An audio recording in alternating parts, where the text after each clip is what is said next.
Chers amis, la remise du rapport de la Commission sur les abus sexuels sur mineurs et personnes vulnérables dans l'Église, ce 5 octobre, nous plonge dans une profonde tristesse.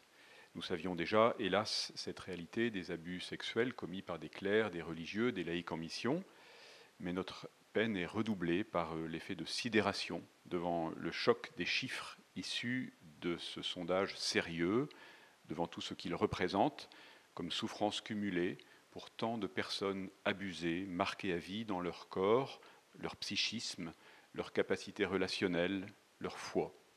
C'est à elles que nous pensons d'abord. Le terme de pédophilie, qu'on emploie communément au sujet de ces abus, vient de deux mots grecs, pais, qui signifie enfant, et philéo, qui signifie aimer. Aimer les enfants. Cette perversion sexuelle se double d'une étrange perversion du langage, car c'est évidemment une bonne chose que d'aimer les enfants. Dans les évangiles, Jésus donne maints exemples de son amour pour ses enfants qu'il met au centre, qu'il embrasse et qu'il bénit. C'est précisément ne pas les aimer et leur faire une extrême violence que d'abuser de leur innocence, de leur faiblesse, de leur corps, de l'emprise qu'un adulte peut si facilement avoir sur des mineurs. La perversion est donc d'autant plus terrible quand ces actes sont commis par des clercs ayant reçu mission d'agir au nom de Jésus. Ce rapport souligne aussi que la hiérarchie ecclésiale n'a pas vu, n'a pas voulu voir, a parfois même caché, n'a pas su réagir comme et quand il fallait, du moins pas toujours. Pour l'heure, dans l'humilité et même l'humiliation, la compassion, la prière, le discernement, il nous revient d'accueillir ce rapport et de chercher à mieux comprendre pour mieux réagir.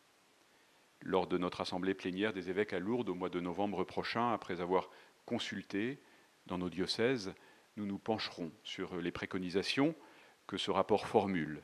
Nous sommes déterminés à continuer d'agir avec courage pour que l'Église soit une maison sûre. Beaucoup a été fait, mais il faut continuer, ajuster en fonction de ce que nous avons entendu ce matin, ne pas baisser la garde, rester à l'écoute des personnes victimes et continuer de leur porter attention. La vérité vous rendra libre, dit Jésus. L'Église, en France, aiguillonnée par des personnes victimes, a osé demander à une commission indépendante de l'aider à faire la lumière sur ces abus, ces zones de ténèbres cachées.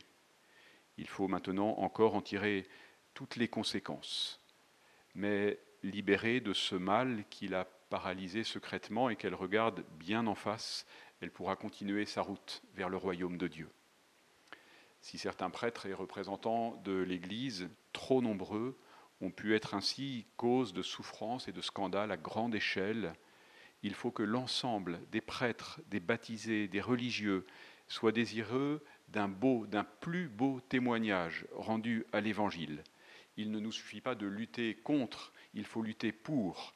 Saint Paul dit aux Romains, « Ne te laisse pas vaincre par le mal, sois vainqueur du mal par le bien ». En plus des mesures institutionnelles qui seront mises en place, ce rapport est pour chacun de nous un appel à progresser dans la foi, dans l'espérance et dans la charité, en suivant Jésus-Christ avec plus de ferveur et plus de vérité. Nous le devons aux victimes, nous le devons au monde vers lequel Dieu nous envoie.